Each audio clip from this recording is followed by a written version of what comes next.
Kaum muslimin yang dimuliakan Allah Subhanahu wa taala. Ada dua poin yang perlu dipahami oleh kita ya. Yang pertama, tentunya kita wajib mengetahui tentang keutamaan bersalawat kepada Nabi sallallahu alaihi wasallam.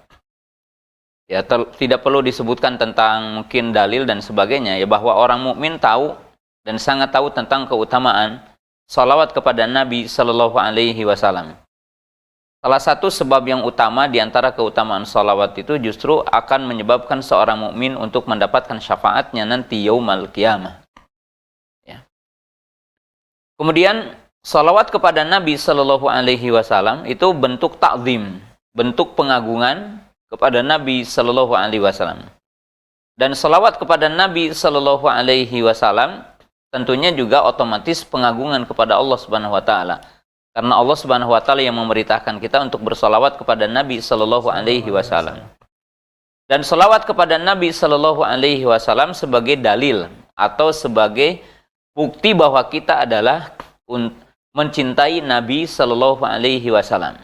Nah, oleh sebab itu, poin yang sangat penting bagi setiap kita itu bahwa bersalawat kepada Nabi sallallahu alaihi wasallam tujuan utamanya agar kita mendapatkan pahala dari Allah Subhanahu wa taala. Mendapatkan ganjaran dari Allah Subhanahu wa taala, di mana ganjaran itu tentunya akan disediakan nanti intinya yaumal qiyamah. Nah, itu sisi yang pertama, bahwa seyogianya kita tidak boleh ya bersalawat itu tujuannya hanya untuk dunia. Ya, seperti tujuan salawat itu untuk laku dagang, tujuan salawat itu untuk laku menjual, tujuan salawat itu agar kita naik jabatan, tujuan salawat adalah agar kita begini-begini gitu ya. Sehingga disebutkan oleh para ulama, minasyirki amalul akhirah iradati dunya. Yani amalul akhirah atau amalus shalih iradati dunya. Termasuk bagian dari syirik, yang dimaksud di sini adalah syirkul asghar, syirku binniyah, syirik dalam niat. Ketika orang itu beramal saleh, beramal akhirat, tapi tujuannya dunia. Tetapi kalau istirok, kita ingin dapat pahala dari Allah, kemudian kita mengharap kebaikan dunia, ya tidak mengapa. Tapi ketika orang itu membaca sholawat dengan tujuan dunia semata, berkaitan dengan ingin naik jabatan, berkaitan dengan ingin laku dagangnya, ingin laku jual belinya, kemudian ingin naik pangkat dan semisalnya, maka itu tidak akan mendapatkan pahala dari Allah Subhanahu wa taala.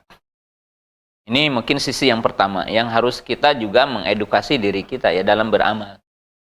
Sisi yang kedua, bahwa mengaitkan tentang zikir tertentu dengan amalan tertentu, dengan kaifiyah tertentu, itu wajib dengan syariat. Ya, seperti umpamanya ya, membaca sholawat itu ada tempat-tempatnya, walaupun kita membaca sholawat kepada Nabi SAW kapan saja boleh.